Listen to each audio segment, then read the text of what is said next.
Good morning, dear students. It's me Atul Tyagi in front of you. This is class 12 physics. We are studying here first chapter. Today we will start our video with the dipole in stable equilibrium. Dear students, dipole को stable equilibrium में तब बोला जाएगा जब P और E के बीच का angle 0 degree हो।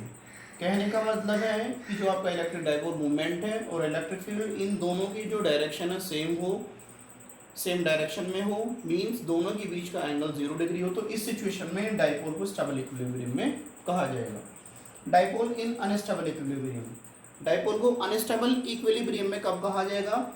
डाइपोल को अनस्टेबल इक्विलिब्रियम में तब कहा जाएगा जब P और E के बीच का एंगल, वेक्टर P और वेक्टर E के बीच का angle, electric dipole movement and electric field के बीच का एंगल 180 डिग्री है।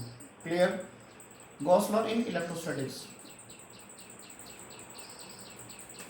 असल में एक मैथमेटिशियन थे कार्ल एफ गोस। कार्ल एफ गोस ने इलेक्ट्रोस्टैटिक्स में भी काफ़ी हेल्प की है और हमारा मैग्नेटिज्म में भी उन्होंने काफ़ी उनका बड़ा कंट्रीब्यूशन रहा है, काफ़ी बड़ा उनका योगदान रहा है। तो जो मैथमेटिशियन कार्ल एफ गोस थे उन्होंने एक इलेक्ट्रोस्टैटिक्स से रिलेटेड एक लॉ दिया था जिसको गॉस थ्योरम इन इलेक्ट्रोस्टैटिक्स या फिर गॉस लॉ इन इलेक्ट्रोस्टैटिक्स कहा गया। ठीक है, इस लॉ के according the electric flux entering और emerging from a close surface is equal to 1 by epsilon times to the value of charge enclosed by the closed surface। यानी कि यदि किसी बॉडी से, क्लोज्ड बॉडी से इलेक्ट्रिक फ्लक्स या तो निकल रहा है, मींस इमर्ज हो रहा है, या फिर उसके अंदर एंटर कर रहा है, तो उसकी जो वैल्यू होगी वो 1 by epsilon नॉट टाइम्स होगी किसके? जो चार्ज उसमें एनक्लोज्ड है, मतलब जो चार्ज उसके अंदर बंद है। ठीक है, means phi equals to 1 by epsilon not q enclosed, phi equals 1 by epsilon not q enclosed। ठीक है, क्योंकि 1 by epsilon नॉट टाइम्स होगा किसके? चार्ज एनक्लोज्ड की, phi की value. So phi equals to q enclosed की 1 से मल्टीप्लाई करोगे तो q enclosed upon epsilon not आएगा। ध्यान रखना enclosed हमें सफिक्स में लिखना है। ठीक है, सफिक्स में लिखना है और बहुत छोटा सा लिखना है। As we know phi equals to line integral EDS। Okay, as we know that phi equals to line integral EDS, so हम यहाँ पर phi के प्लेस पे EDS line integral EDS substitute कर सकते हैं। सो यहाँ पर आ जाएगा हमारा line integral EDS equals to q enclosed by epsilon not. हम इसे सबको एक साथ इकट्ठे ऐसे भी बोल सकते हैं, phi इक्वल्स क्या होता है हमारा लाइन इंटीग्रल EDS, ये लिख दिया, ये किसके इक्वल है? इसके इक्वल है, q enclosed by epsilon not लिख दिया। या फिर सिंपली हम बार बार q enclosed इतना लंबा ना लिखकर simply q by epsilon not भी लिख देते हैं। ठीक है, ध्यान रखने की बात है, Gauss law holds good, Gauss law holds good for any close surface. हर एक क्लोज सरफेस के लिए ये वर्क करेगा, चाहे वो किसी भी शेप का हो, किसी भी साइज का हो, इससे कोई फर्क नहीं पड़ता। ये इस बात पर डिपेंड नहीं करता कि लोकेशन चार्ज की कहां पर है उस क्लोज सरफेस के अंदर। ठीक है, सो दैट्स ऑल।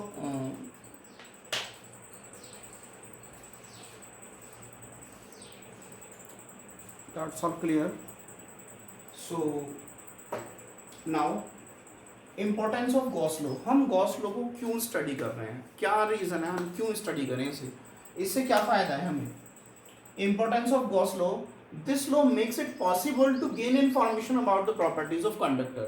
हमारे पास जो कंडक्टर है जिसके बारे में हमें कुछ इंफॉर्मेशन गैदर करनी है, उसके लिए काफ़ी हेल्प करता है हमारा गॉस लॉ। गॉस लॉ से हम इंफॉर्मेशन गैदर कर सकते हैं किसके बारे में, कि जो कंडक्टर है उसकी प्रॉपर्टीज कैसी हैं, इसके बारे में हम स्टडी कर सकते हैं गॉस लॉ की हेल्प से। ठीक है, second point, this law can be used to calculate the charge inside the surface, but condition क्या है?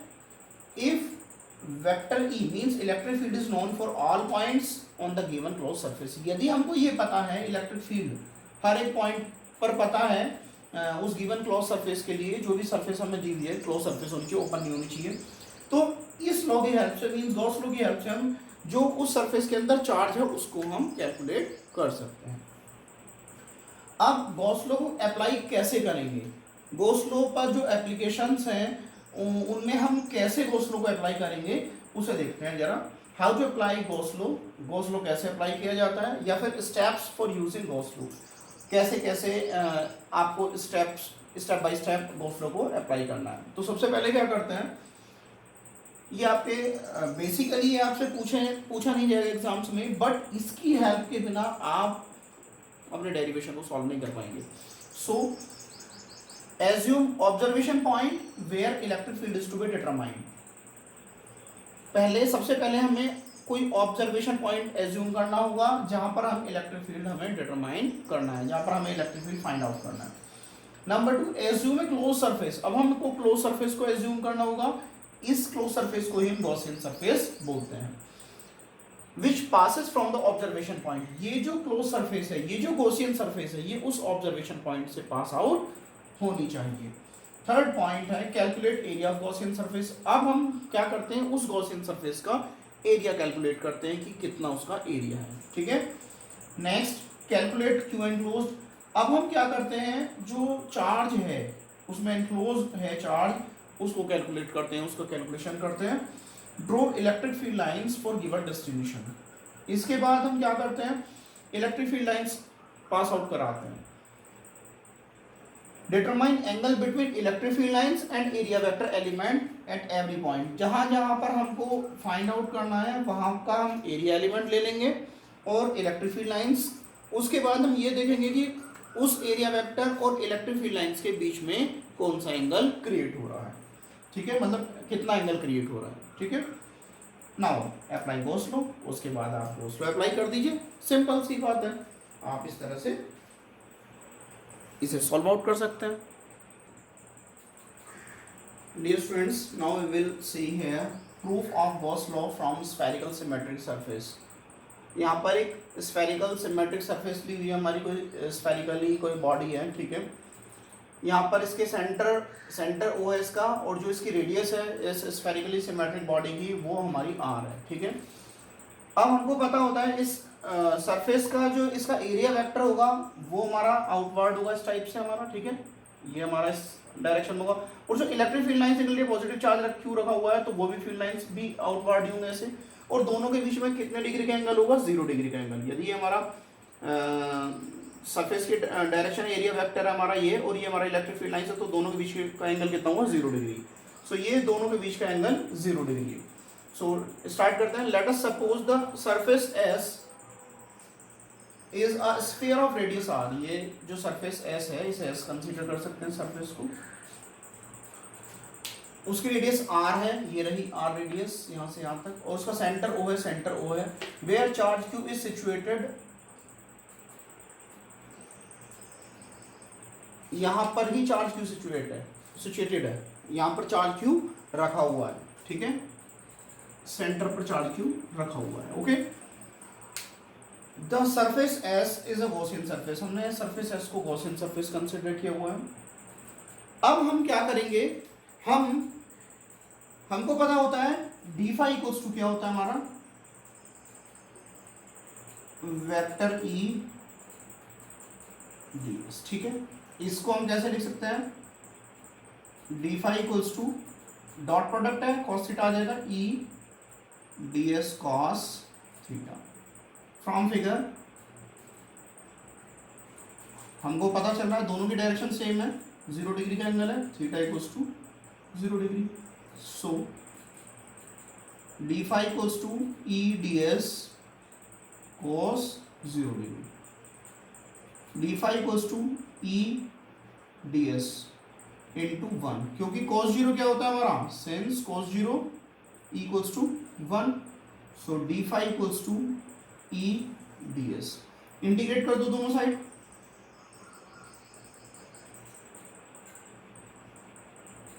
इंटीग्रेट करते हैं, integral d phi equals to integral E d S. Integral d phi क्या होगा, हमको पता होता है इंटीग्रल डी एक्स क्या होता है हमारा, एक्स होता है।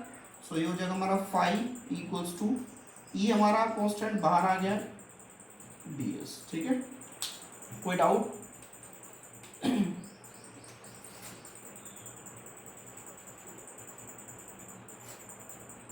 फाई इक्वल्स टू ई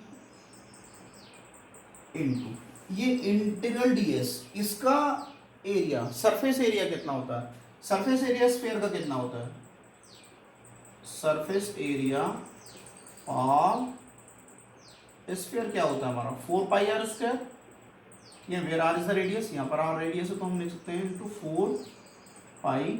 आप चाहो तो ऐसे कर सकते हो, पहले एस कर लेना और फिर एस की वैल्यू पुट कर देना, कौन सा फर्क पड़ रहा है, कोई फर्क नहीं पड़ रहा, ठीक है। अब हमको पता होता है electric field due to a charge, point charge क्या होता है हमारा, also we no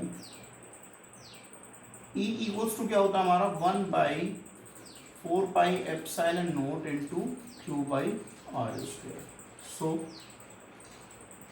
phi equals to 1/4π, यहाँ पर रिप्लेस कर दो value, 4πε0 into Q/r² into 4πr²।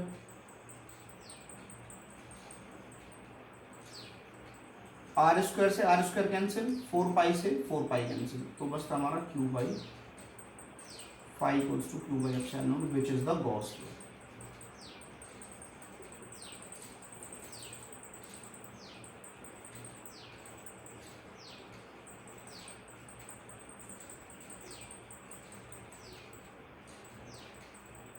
Which is the Gauss law in electrostatics. Clear, इसमें कोई डाउट तो नहीं होगा, सिंपल है।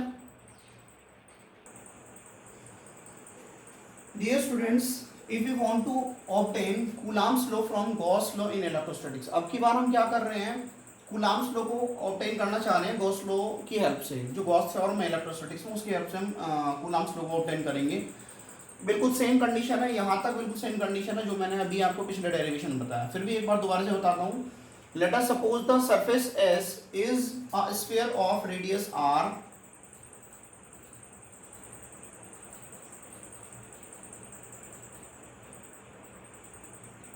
ठीक है, एंड ये रेडियस r है हमारी, ठीक है, and its centre is O, O इसका सेंटर है, ये रहा इसका सेंटर O, सरफेस वही है हमारी स्फेरिकल सिमेट्रिक सरफेस है, और यहाँ पर क्या है हमारा r इसकी रेडियस है, सेंटर O है, और इस सेंटर पर ही चार्ज Q रखा हुआ है, where charge Q is situated, यहाँ पर ही हमारा चार्ज Q सिचुएटेड है, ओके, यानी कि रखा हुआ है। The surface S is a Gaussian surface, यहाँ पर हम ये गॉसियन सरफेस है हमारी, ठीक है। तो हम दोबारा से बात करेंगे, यदि इसका एरिया वेक्टर की बात करें तो वेक्टर ds जो हमारा इधर होगा, और इलेक्ट्रिक फील्ड लाइंस भी ऐसे निकल रही होंगी, दोनों के बीच में कितना डिग्री का एंगल होगा, 0 डिग्री का। d5 equals to vector eds cos theta, क्योंकि डॉट प्रोडक्ट जैसे ही हटता है cos थीटा आ जाता है, यहाँ पर फिगर से दिख रहा है, दोनों के बीच में थीटा कितना है हमारा 0 डिग्री है, दोनों के बीच में कितना डिग्री का एंगल है, 0 डिग्री का एंगल है, क्योंकि यहाँ दोनों की डायरेक्शन सेम है। d5 इक्वल्स टू क्या आएगा, eds cos 0 डिग्री आ जाएगा, थीटा के प्लेस पर 0 डिग्री पुट कर देंगे। d5 इक्वल्स टू eds और cos 0 कितना होता है, 1 होता है, हमने यहाँ पर वैल्यू पुट कर दी। d5 equals to eds integrate कर दो, integral d5 equals to eds, 5 equals to eds, 5 equals to e into 4πr², ठीक है। But according to Gauss law,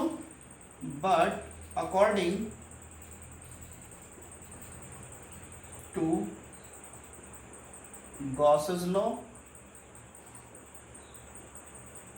क्या होता है, फाई इक्वल्स टू Q/ε0, सो Q/ε0 into equals to E into 4πr², ये नीचे आ जाएगा, Q/4πr² into ε0 equals to E, या फिर हम ऐसे भी कह सकते हैं E equals to Q/4πε0 into r², लिख सकते हैं, नहीं लिख सकते हैं ऐसे, कोई फर्क थोड़ी पड़ गया। सो हम कह सकते हैं E equals to 1/4πε0 into Q/r² भी कह सकते हैं, ठीक है। If a point charge Q0 is placed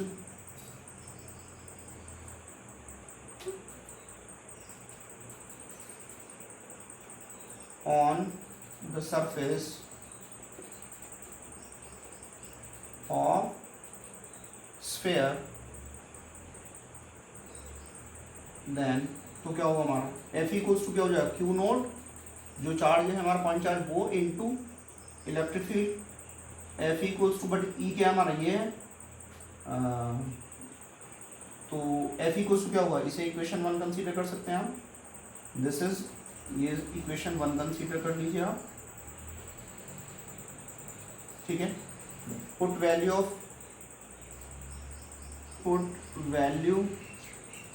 of E from equation first in above.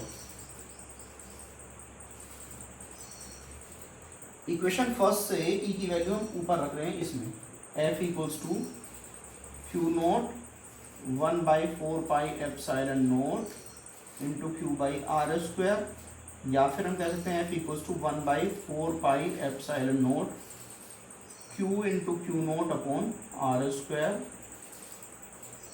Which is the Coulomb's law,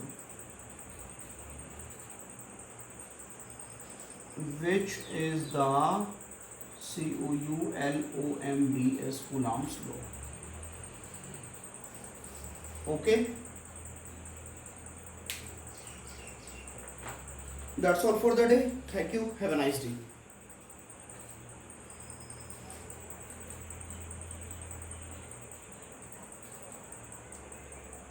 Which is the Coulomb's law, अब देख रहा होगा, okay.